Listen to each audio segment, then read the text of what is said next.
Hi hi hi hi hi hi la la la la la la la la la la la la la la la la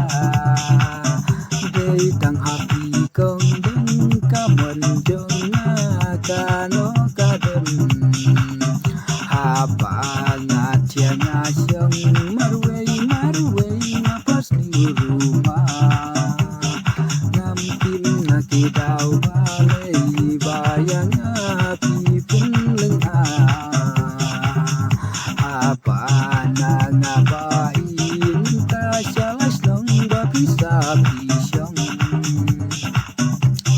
marway naling anga pisa ken mau bai yang tang si ting por wat set kela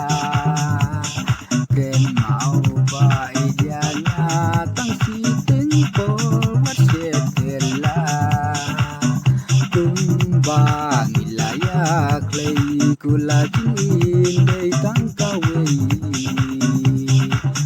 si sin ba pila rai ken mau ba I wat pet cha ngai si sin ba pila rai ken mau ba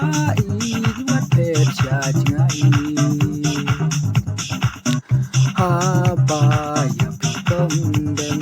marwe nga berkat kuslai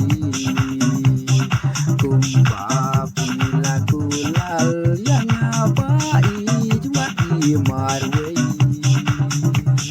kumba ngilaya kay ken mau kung deng wat ken sebei Habayang ibain no sebelah hida ublay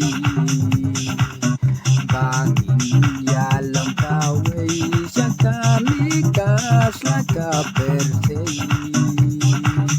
bangin yalang kaway siya kalikas laka persay pilang kumpuri blay hakmat yang bain marway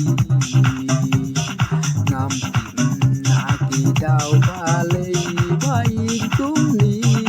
nga marway ngam tim naki daw balay bain kumni nga marway la dalong kapala kung situan siya nga menta nang ba men sin